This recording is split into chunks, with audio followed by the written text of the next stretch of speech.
Buenos nachos, amigos, and welcome to Record Breakers, a music podcast where a group of friends gather together to share music with each other, an album at a time. It's like a little book club for music. I'm Petey Rave, and nobody's really coming for me. Nobody's out to get me. I am innocent, but I think everybody believes that. Here with me is my team, my squad, my crew, my gang, my quorum. Gang. We've got David. Hi, everybody. I'm David, and this is the part where I make a reference to the album we're talking about. Mm-hmm. We've got Drew. Hi, I'm Drew, and this is the part where I can't come up with a joke. Mm-hmm. And we've got Brett. You're gonna die. Huh. Yeah. Bringing the reggae today. Yes. I'd rather be on the reggae than hanging with Mr. Brownstone, but we'll get into that. Yes. I don't want to bring that Brownstone energy. Yes. We're here to talk about a couple of times on this podcast where I've bought that energy, and I'm sorry. Yes. I mean, there have been injuries when I have done Brownstone adjacent things to keep me from not being able to sit. Yeah. So. Yes. A little was a little. Sorry, never. Not gonna. Yes. I'm not gonna sing at you. It's Appetite for Destruction by Guns N' Roses, everybody. We're talking about Appetite for Destruction. We're here to talk about an album. We're here to talk about music. Brett. Even though David already spoiled us for Brett. What it makes have you brought us? Because all of this album, Appetite for Destruction, is a song that has an intro to it that has nothing really to do with the rest of the song. Like every single one of them has this weird intro, probably. I'm thinking. And then finally you go, "Huh," and then you have a ginger man screaming. But I'm your ginger man, and we're bringing Guns N' Roses. The Appetite for Destruction.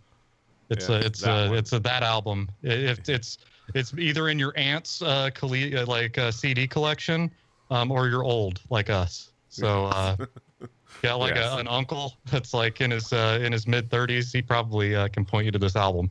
Yes. Let's talk about expectations. What do we expect, guys? Drew, what expectations did you have coming into this album? Well, it's Guns N' Roses. So I had heard all the stuff on the radio, and I had my opinion on certain things. So that's sort of where I was at. Besides that, I was trying to come into it with an honest opinion without any judgment.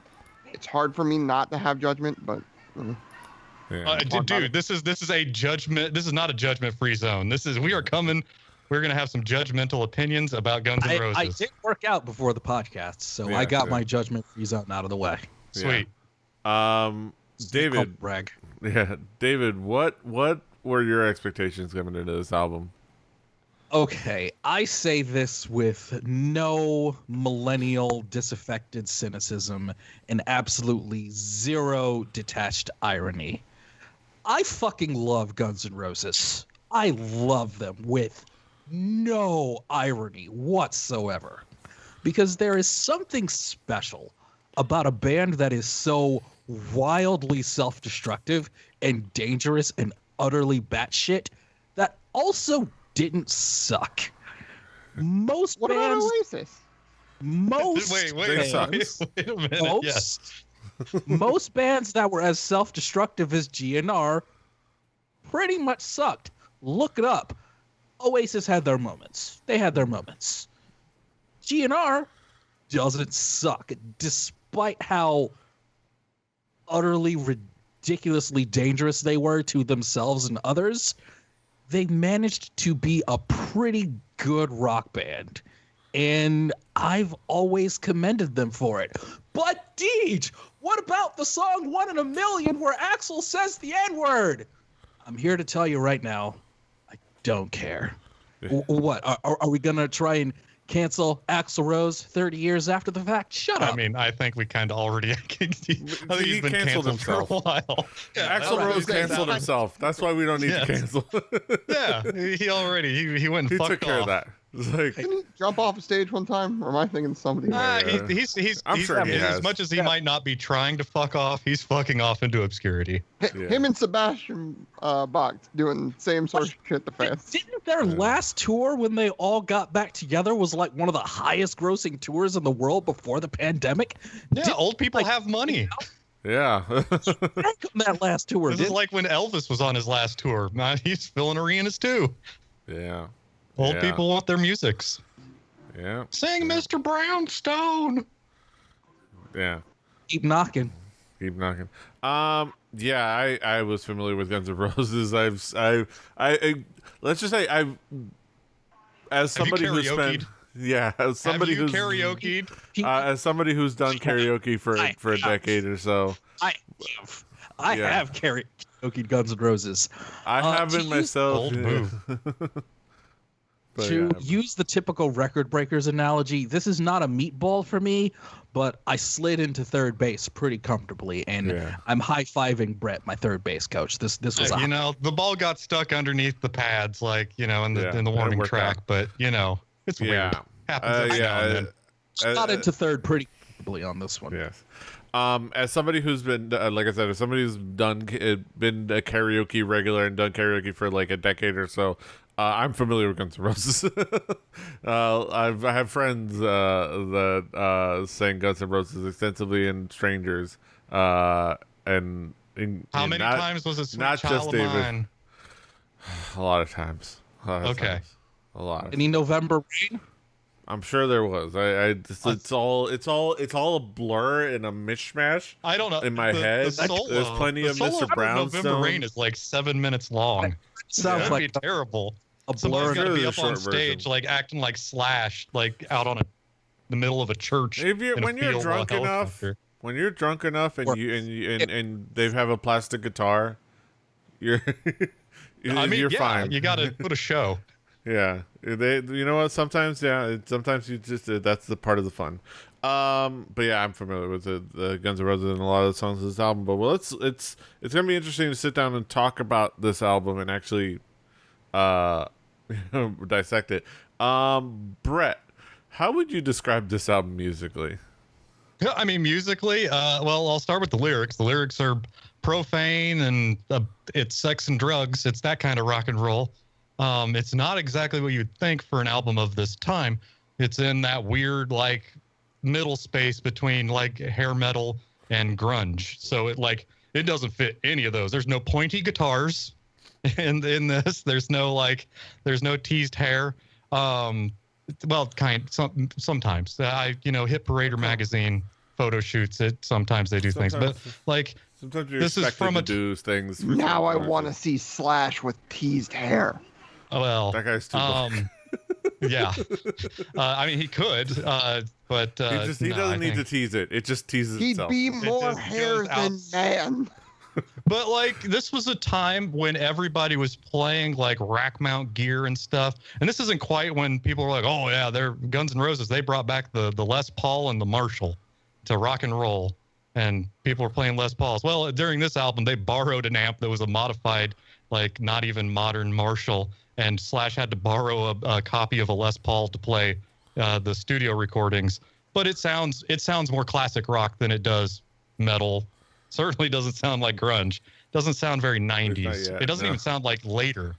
So it doesn't exactly sound like, a 50s Les Paul into a Marshall Silver Jubilee. That kind of Slash, but it does sound different. And boy, it's riff rock. It is riff rock. Like everything's like, chug, chug, chug.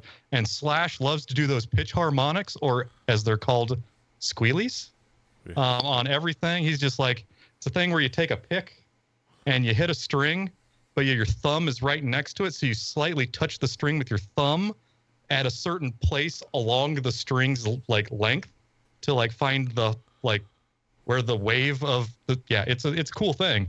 But man, this is like ZZ Top levels of squealies on this. Axl Rose as Thing that Zach Wilde does. Oh yeah, like if you hear a thing that like it's 3 octaves or something higher than the note you're actually trying to play, and it's like yeah, and then they float like yeah, that stuff. But Axl Rose is a vocalist and a character of popular culture. It does make me chuckle a little bit. Looking back, it's a little silly, but it's a major thing. He has sort of that cross between the dude version of a raspy female blues vocalist and a cat with vibrato. Like it's like every note is doing that. Yeah, it's a lot of that, but it fucking works. It's the most hilarious dumb thing when you hear Axl Rose harmonize with himself, and he's doing one in falsetto, but it's also the warbly falsetto of Axl Rose that is a parody of itself these days. It's this.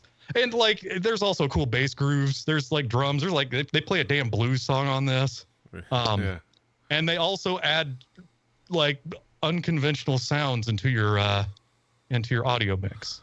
Mm-hmm. And we'll touch on that. Yeah, we'll touch on that. Drew, how would you describe this album musically? Let me unmute myself. This album is like the Guns N' Roses album, right? This is. Use Your Illusion was. Use Your Illusion. Was bigger. It's one. Was it? Yeah. Appetite. I always like when I think of Guns N' Roses. I think of Appetite.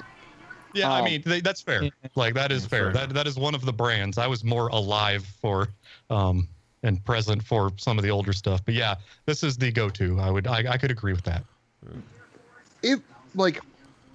They're doing something right. The fact that like they're sort of icons, right? As Deej alluded to, they are volatile, at best, completely self-destructive. Some would say. The anger can sometimes come out, which I think for this style of music is good. There's a punk energy to it, but with an actual like. More metal guitar work and compositional feel at times. Brett said it's in between that weird, and a budget. And most punk bands didn't have it this time. Wasn't really a thing that people were throwing money at. Yeah, they're not recording punk albums in the Captain from Captain and Tennille's studio, which is a thing that this album was. Is some of it was recorded, and let's remember our friend Squiggles, Matt, has the Captain of Captain Tennille's organ in his room, and I just want to think of Slash putting out cigarettes, waiting for like Axl to do another take of the vocals, like just hammering cigarettes in an ashtray. I can imagine Axl taking the captain's hat, just like, I got your hat, I got your hat, I got your hat. And the songs are well composed. They're well thought out and well played. Everything from top to bottom has the sort of tightness of like, no, I want to get this done so I can sort of leave the room and not be around you right now at certain points, which I feel like Slash and Axl were always at that point for the entirety of Guns N' Roses. Everything about Guns N' Roses is great. They are iconic, except, God, I hate Axl Rose's vocals. I will always hate Axl Rose's vocals. He has a weird voice. He has a weird voice. Like, there is one point where his style of vocals work on this album, and it's like that chunk. I'm like, if it could all be this and I'll get to it, like Axl's vocals will work. Otherwise, like, it's not my cup of tea. Like him trying to sing a slow, sweet song. No, I don't want it. Like, I vote for Slash's guitar, and like the way the music is composed is great, but give low register ballad Axl Rose sitting behind the piano all day, every day over any other version of him. Well, what would this band be if it wasn't for that? It's like, what would Rush be without Geddy Lee's voice? Like, what is the voice is part of the shtick. That's the what would it be? Like, what would you rather have? Like what other prop vocal would you replace it with? You can't. You can put Chris Cornell here, but then it would be. But like, it could. Well, you'd have early Soundgarden. You'd have early Soundgarden. Yeah, which I'll get to when we talk about. But as you were saying, Drew. Yeah. Oh no, I said my piece. This album is Okay. great for everything except for Axl Rose, and I wish it wasn't. I wish it was an instrumental record. Yes. David, what would be how would you describe this music? How would you describe this album musically? It is probably maybe one of the best examples of the term hard rock, in that it is not quite metal from the 80s. It is not quite And Justice for All, or it's not quite Anthrax in that realm, but it's also not the Safety Dance. It's a rock band that is not trying to glam itself up, but they're also not playing thrash. And for this time, that was pretty cool. It sounded good. They didn't suck at playing. And Axl, at least as a singer, could actually hold a note. And that was plenty back then. And just as a complete hard rock album, it's really hard to argue against it. It really hits all the marks. Yeah, it is. So it's a very interesting time. It's like 87 is like right when hair metal was at its peak. So they are hair metal adjacent, and they have a they're LA dirtbags, just like the hair metal bands where a lot of them were LA dirtbags or tried to look like LA dirtbags. There's reasons why they got along with Sebastian Bach. LA Dirtbag. Yeah. Toby Toblerone's gonna write LA Dirtbag, the cover of LA Woman. Oh, I was thinking it would be a remix of Teenage Dirtbag, but okay. Oh, yeah, that should say. yes. Oh, Or that's a parody. I want. No. This is a shame. Tisk tisk. It's a mashup or a DJ Z mashup. Shout out to DJ Z. 1 2 1 2. This was a point where hair metal was at its peak. They weren't hair metal per se, but they were hair metal Jason. They had like at least like Izzy and I think Duff had similar styles, but Slash wasn't gonna have that. And He's got Axl cigarettes wasn't to that. smoke. Yeah. And Axl wasn't that. He wasn't good looking enough to be one of those dudes, but he made it work. And it's the sound that is like that cross section of like being a little too too lo-fi to be in that hair metal high production. They like there's the level of sellout. You know, there's Bon Jovi, obviously they were the pop group. They were the boy band of hair metal. There's more like the Poisons of the world, which are the also Rands. And then there was like the Motley Crues of the world. They were like they're almost the punk rock version of them. Of like they're just too broke, but had the connections to be able to get production value. So they were like in this weird place. You can hear where things from grunge came from, especially like more the metal-y side of grunge, more the where people took some things like from this and maybe like mixed it with 70s revival, and you see a lot of those bands. Because you'd like one of those funny things you remember is like, especially thinking when we did Temple of the Dog, is how much remembering how much of grunge was born in the late 80s rather than say the early 90s.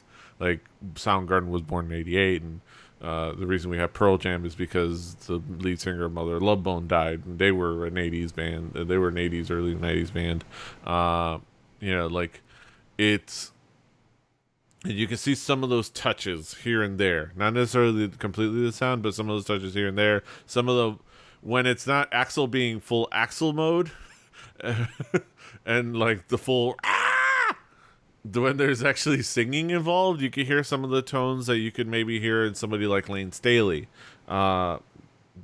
who's obviously a much superior singer, but some of the but you can hear when in some of the like the tones here and there, you can hear somebody like that. It's that they were of that time, but ahead of their time in like at the same time.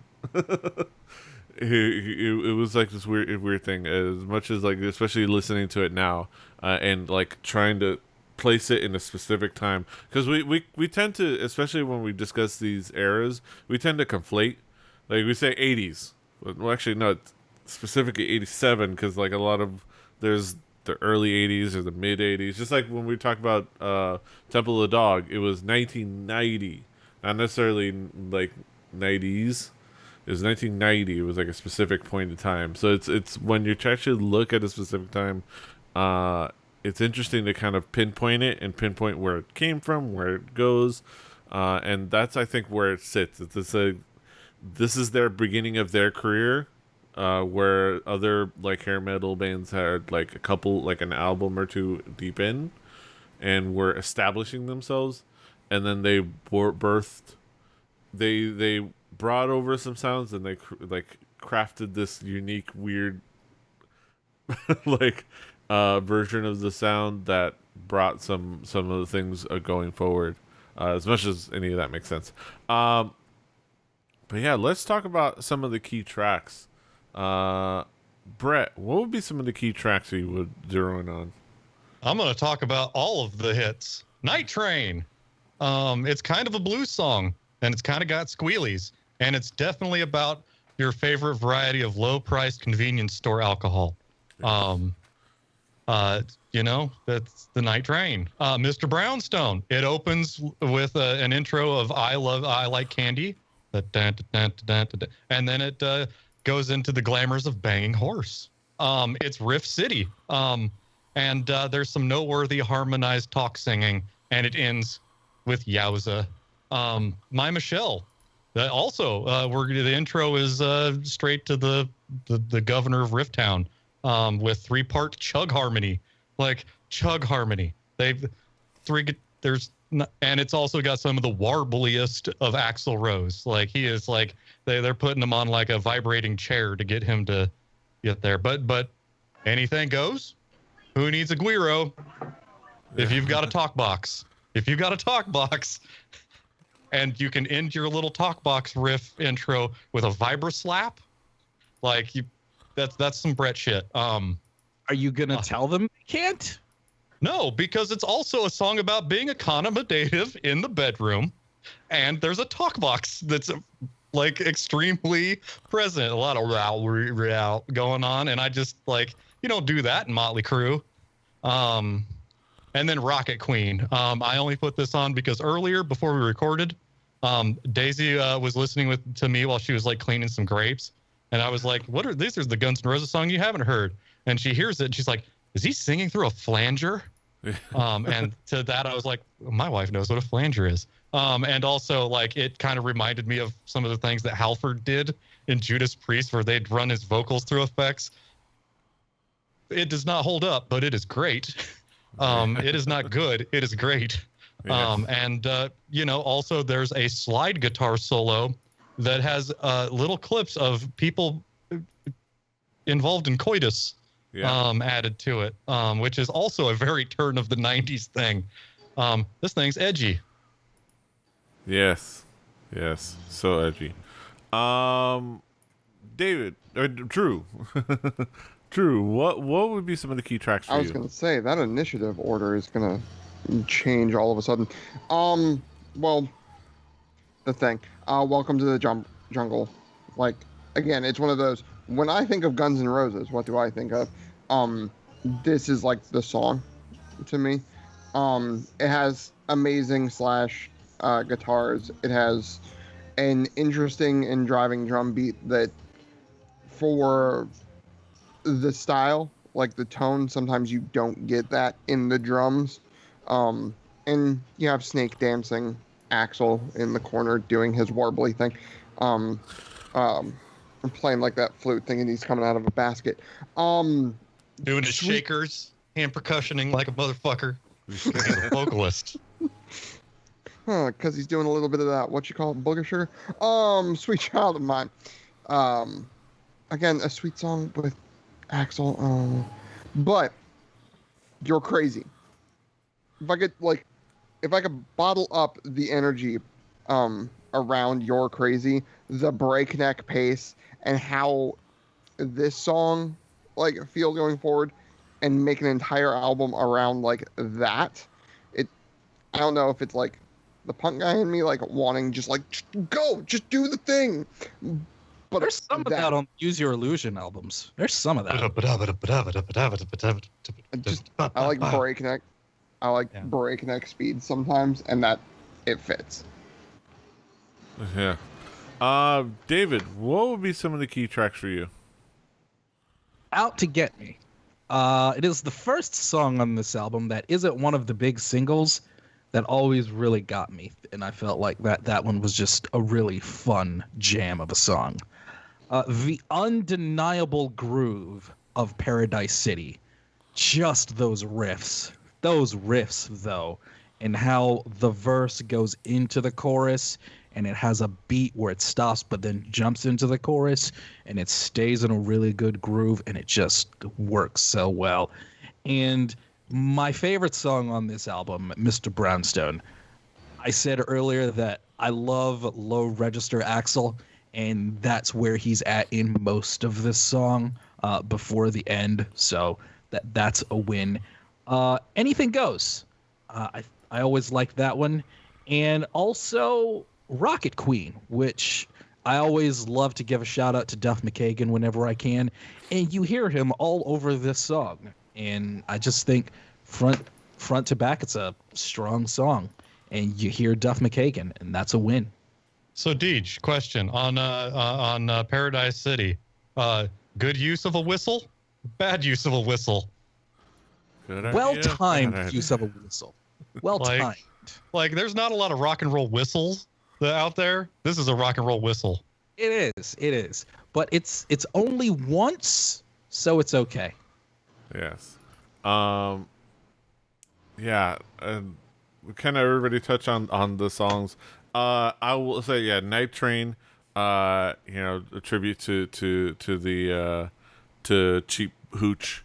Bumwine. Specifically, things like Mad Dog 2020 and The Great Bug Fast. I did looking up this song. I did find out the Bucky Boys. Shout out to the Bucky Boys and Wee Man.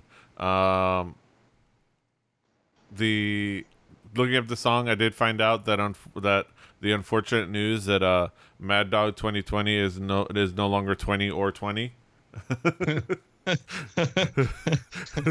They no longer sell them in 20 New ounces. shit has come to light.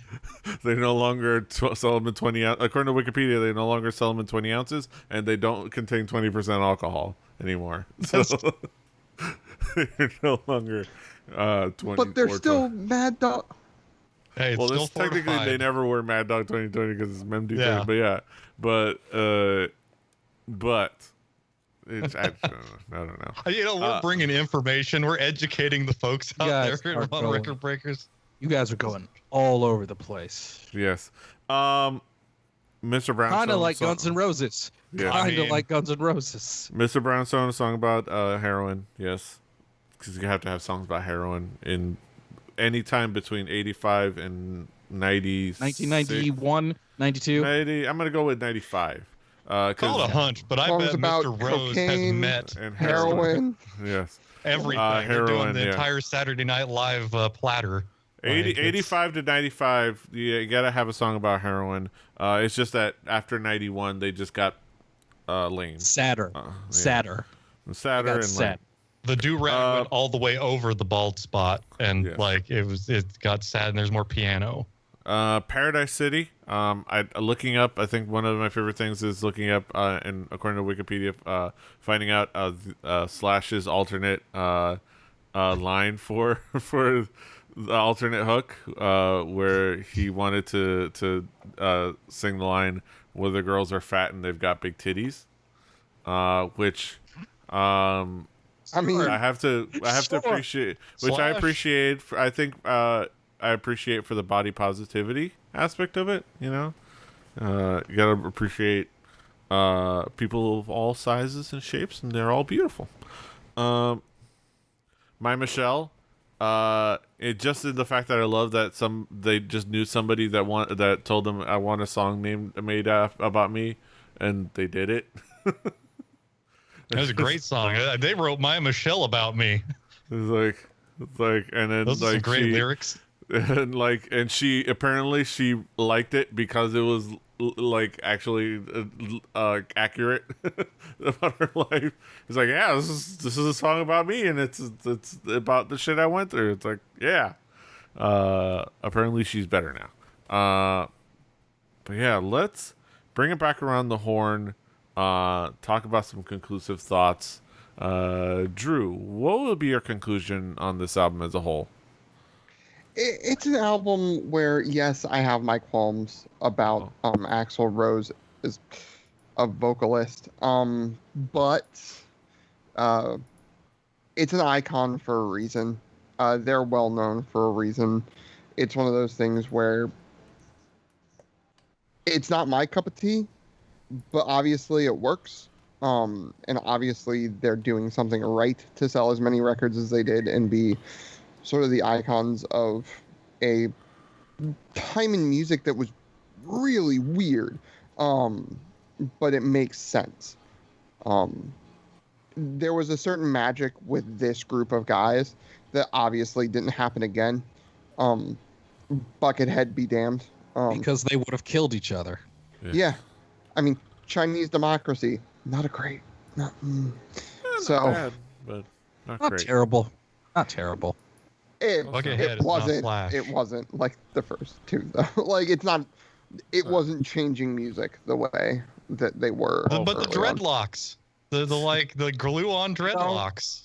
I can't even be mad at Axl for doing that. I can't even be mad. I mean, it became so like a thing that they designed cartoon characters mocking the do-rag.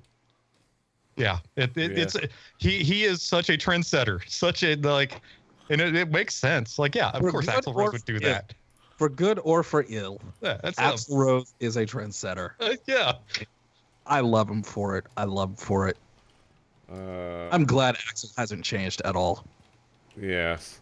David, what would be your conclusion on this album as a whole?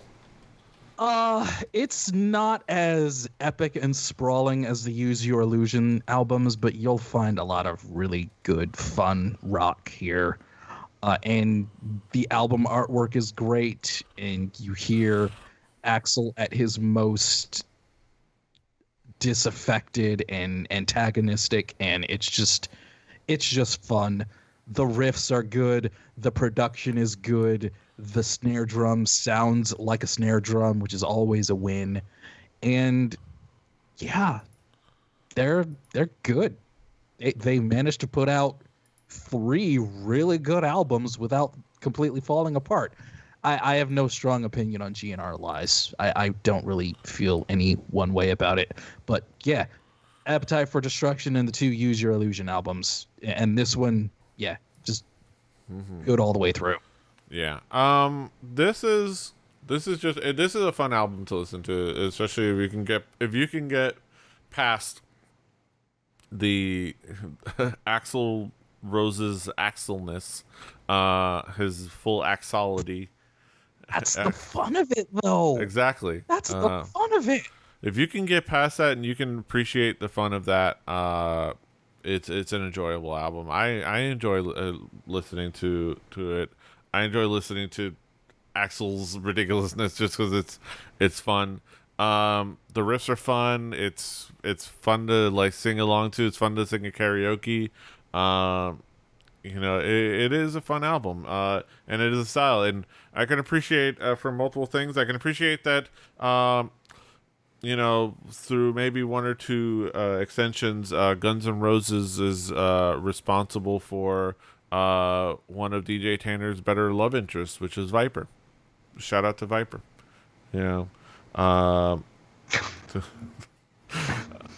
Fucking that hot DJ Tanner. I mean, Yes. when you want your that's Candace Cameron, if you were to ask me, hey, what's your Full House OTP? I'm all about the DJ Viper. Yeah, DJ Viper. I mean, Steve's all right, but Viper. He was good looking. He had style, and he was No he had a good sleeves. heart. No sleeves. Exactly, because sleeves are bullshit.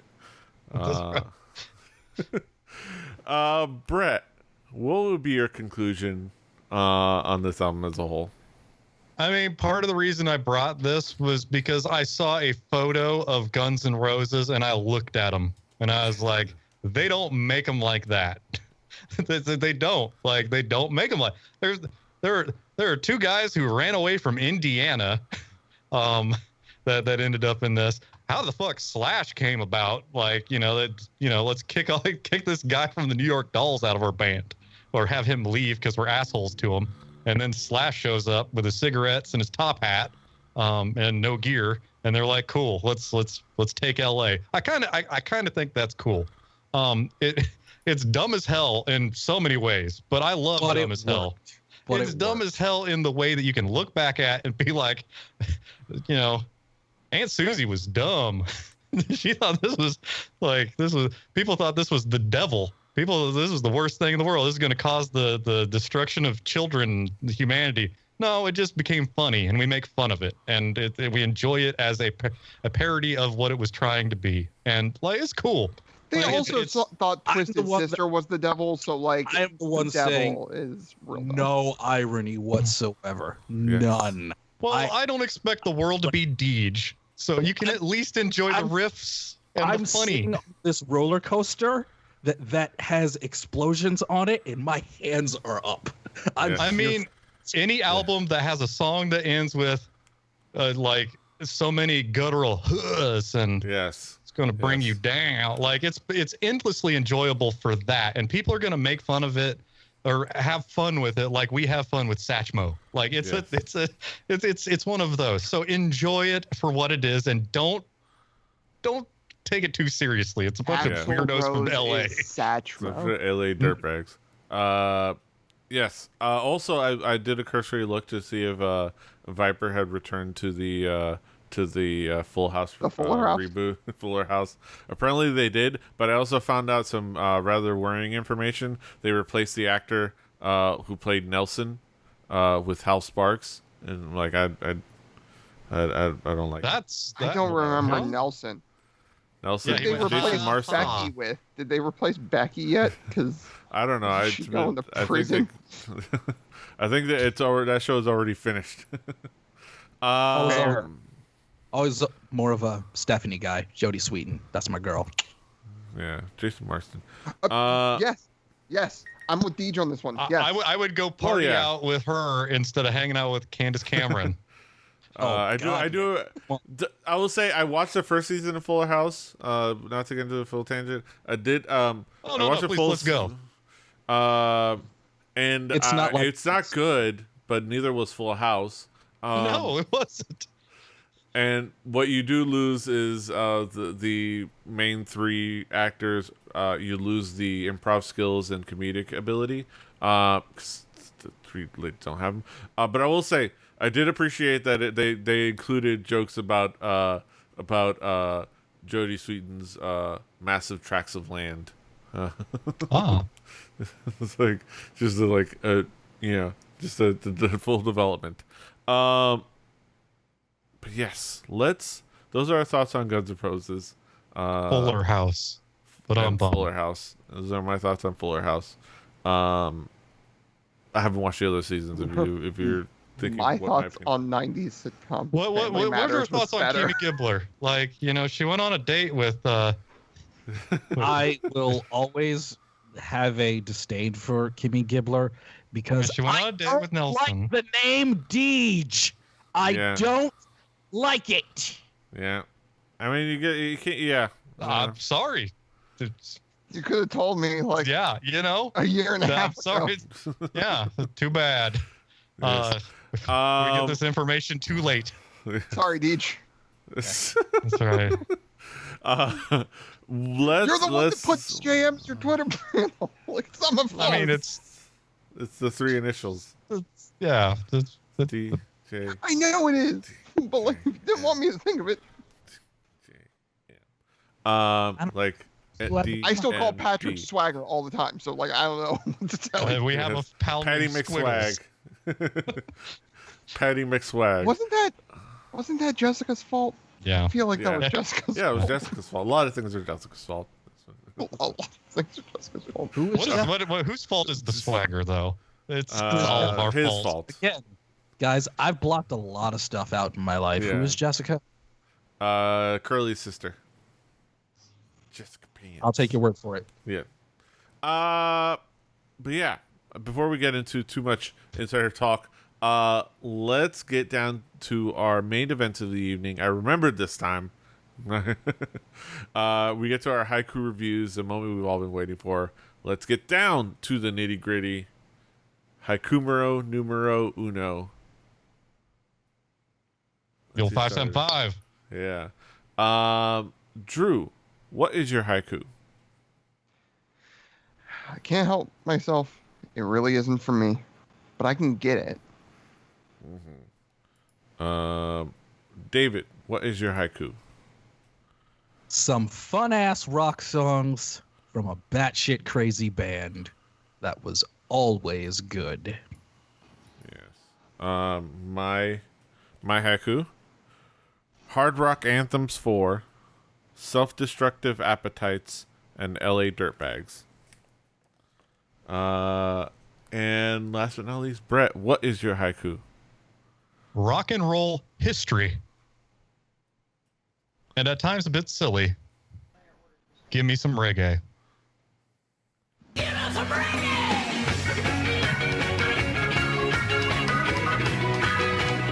Oh, Pick it up, pick it up, pick it up, pick it up. Hup, hup, hup. I love you, Axel. I love you so much. You crazy bastard. Crazy is crazy. I pressed the wrong button.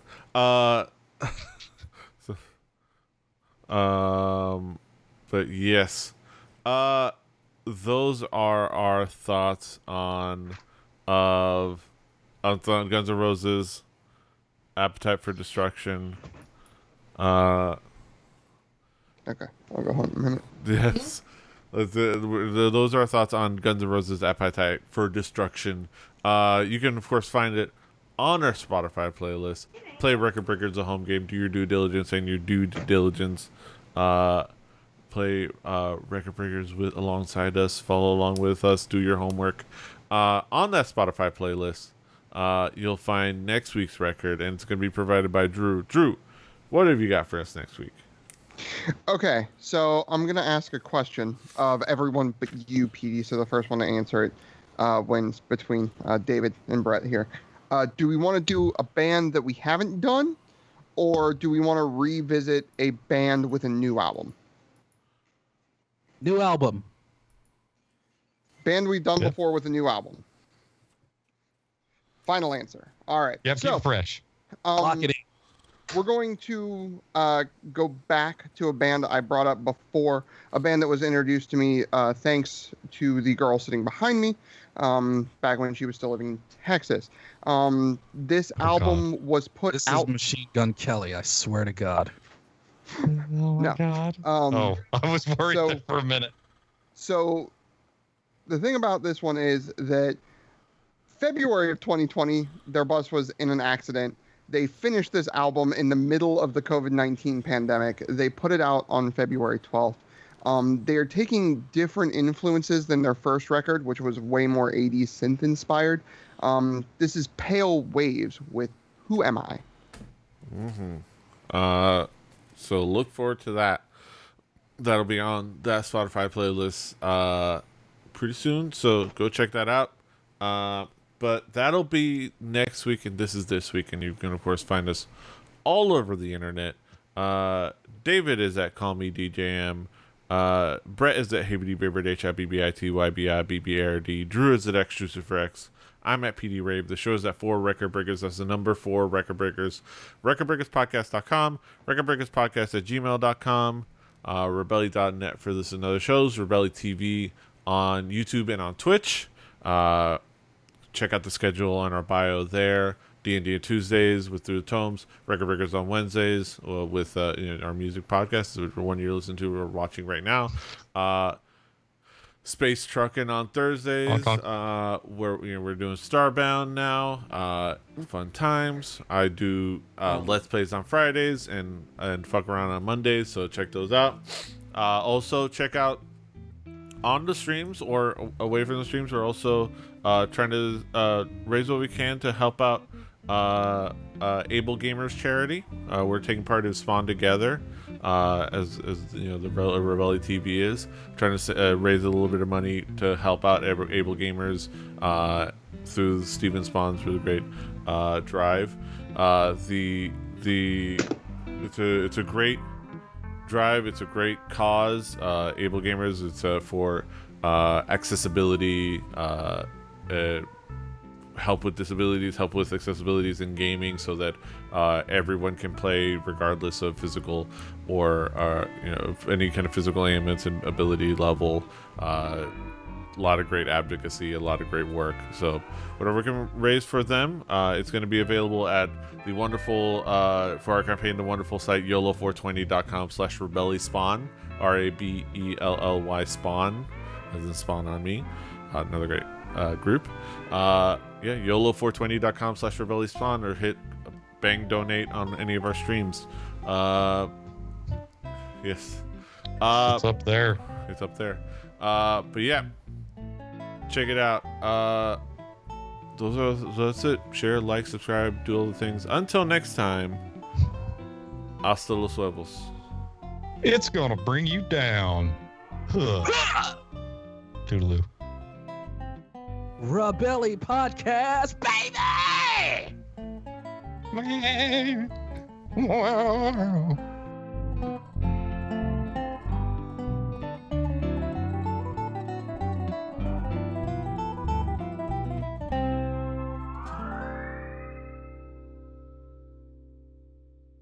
Diamond Club hopes you have enjoyed this program.